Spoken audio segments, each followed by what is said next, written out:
You know, it's never as glamorous as you see on TV working on chainsaws.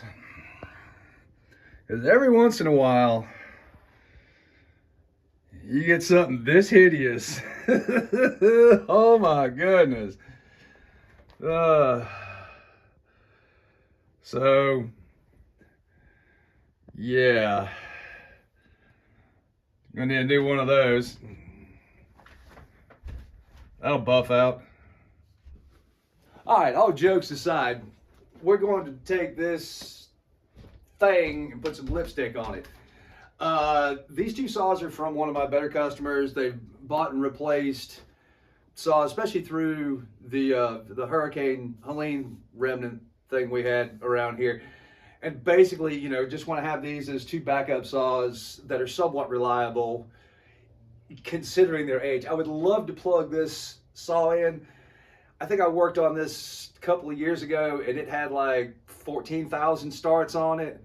But since then we've replaced the ignition coil and I can't retrieve all that. If I was smarter using my MDG1, I could probably give you a total and we could have saved this and done it right. But regardless, it came to me and said, hey, the muffler's loose, and just go through it and get it, you know, just make sure it's reliable. So I think step one is going to be to clean this thing up. And then we're going to start going through this and get it safe. I mean, there's no chain catcher, you know, the brake's a little wobbly or whatever. Let's get all that tidied up, make sure that all the safety features work like they're supposed to, and that it actually runs and revs like it's supposed to. Piston looks great. Everything else looks like crap. What's that old saying? It all pays the same. Okay, that's a little bit more like it. We can actually give this all once over now and be able to visually inspect anything that's worn, broken, or whatever. Little ADD break. I was checking email, so Saw Salvage, Duke's chainsaw stuff, has got two-stroke oil. And, let's see. Meets or exceeds JASO FD rating, so they've actually gone through that. Domestic oil product from Pennsylvania and Ohio, blah, blah, blah, blah, blah. So there's a pre-order for this, and I've already ordered it at, I mean, for $6.50 for a quart. My goodness, that's cheap. But anyway, I'll be patiently awaiting. When did they say this was going to come out? Item will ship around May 15th. Regardless, he's an Echo dealer, Husky dealer, I believe, and you know, sometimes it's actually, he's got a big presence on eBay, but if you actually go directly to his store, it's usually cheaper, just because of the fees on eBay are crazy. If you haven't tried the chainsaw chain from them, what's the three-packet chain, and I've actually used it. I haven't done a lot, but let's see. So I can get in there before it gets too grainy. 3/8 50 gauge 72 drive length. So that's your standard steel or Husky 20-inch bar. A 3-pack for $32. So a little shout out to our friends up at Saw Salvage in Pennsylvania. They usually ship same day most of the time unless you order at the end of business. So there's your little plug. And I'm paying for it. I'm not getting anything out of these guys. This is just, these are good folks to deal with. Back to this old chainsaw. We got to take a look at this. The brake handle's a little on the floppy side. There's a little tab on the inside of here. And we also need to take this dust shield off. If you've got a 201 once or twice a year, you need to take this side cover off and clean out all the debris that gets in here. I did clean the air filter up. I know that's a shame. I got a big old box of parts from Steel, but I didn't get any air filters. So we're just going to clean that one up. And again, this is going to be a backup. Here's one thing that's kind of kooky. And this is always a sign. If you ever work on anything, I don't have this fuel line plugged. And nothing's coming out. So that means I know we have a really clogged fuel filter in here. So that's going to be addressed. This AV mount right here, this rubber bushing.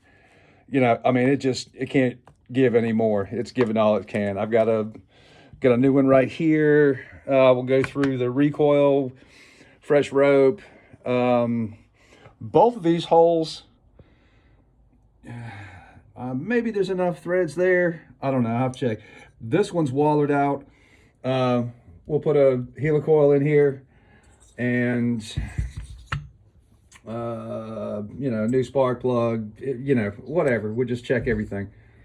This isn't necessarily a how-to video. You know, just this is how to turn shit into shinola.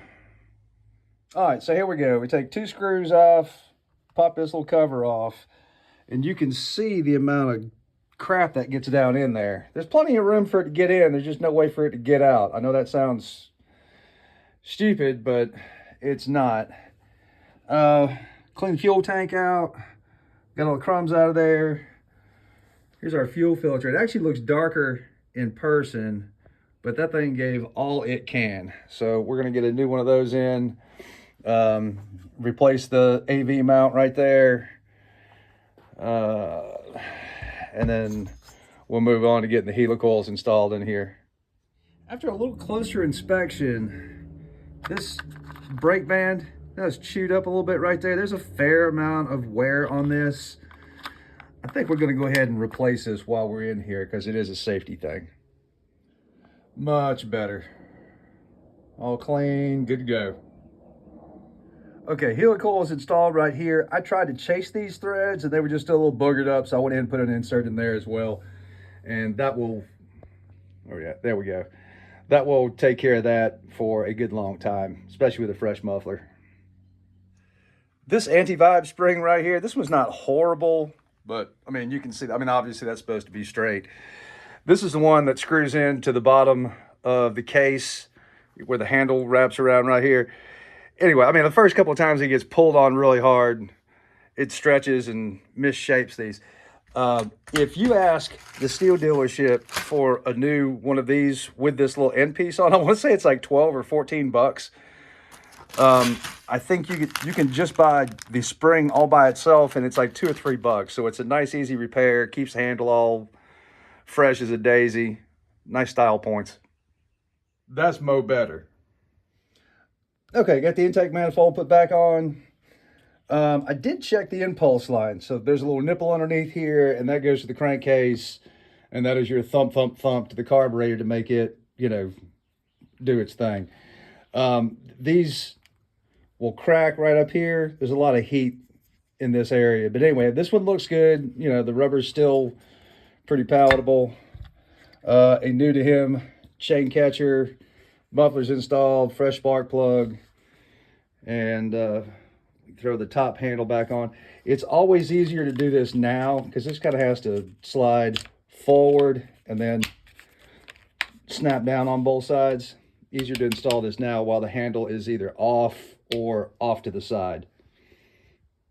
All right, if you're brave enough to take the side cover off, it's just 3 screws, and you can gently do this without everything going twang. But what I'm getting at here is, if you'll see, this is loose. The screw is underneath your choke lever / kill switch. So you can lift up on this. I kind of have to do this with 2 hands, but I'll do this as gently as I can. Come on, baby, you got it. Let go. So I have hosed this out, blown it out with compressed air, and there's still all this crap in here. So this is actually a good time to clean. You'll also know that like right in here is this has the contacts for the kill switch, and that usually gets gummed up and it's really hard to clean just by doing anything right here. So I'm going to pull this apart, get it all tidied up, and then the screw that holds this part of the handlebar in is underneath the choke lever. And you know, you can just pull these off, you know, snake that out, no harm, no foul. So this right here is what I'm talking about. Even with all, you know, degreaser and everything, that's your contact. Like one clip touches that, and that when you push your thumb forward to kill that, and then there's that screw underneath there. So this barb contacts on one side, that barb contacts on the other side. So sometimes you won't, you may have to hit the kill switch a couple of times for it to shut off just because you're not making a good connection there. It's about the best angle I can get you. I cleaned all that up and got all this put back together. I do have a video where I take this whole series of linkages apart. There's a more in-depth video on the top handle, taken apart and putting back together. Quick inspection of the carburetor. Thing looks pretty good in here. Screen's clear. That's just too much memory in that pump diaphragm. And basically on the metering diaphragm, when you start to see it wrinkle like that, I mean, I've seen worse for sure, but we're gonna throw a carb kit at this and make sure that we're all jammed up and jelly tight. All right, carbs all back together. Everything looks good. I didn't show you how to install the carb kit. If you want to see that, go over to the Greasy Shop Rag. Scott does a great job with his carburetor rebuilds. They're very in-depth. Let's see. We'll move on to the recoil. And looks like we're on the money run. This should be just about the last of it. Okay, got our new pull cord put in. So I do want to show you, here's the old one. And you can, here, let me zoom in just a touch. You can see how much wear is on that starter pawl. So we're going to throw a brand hammer new one in. And that just pops in right there. And then there's just a little retaining clip that goes on right there. It's easy to put on. Well, it ain't no new saw, but this will be a really nice, reliable backup saw that somebody can use if there's an uh-oh. It's all cleaned up. I should have weighed this thing before I cleaned it and see how many pounds of gook and grease came off of it. And there's your proof of life. Anyway, thanks for watching, folks, and I will see you on the next one.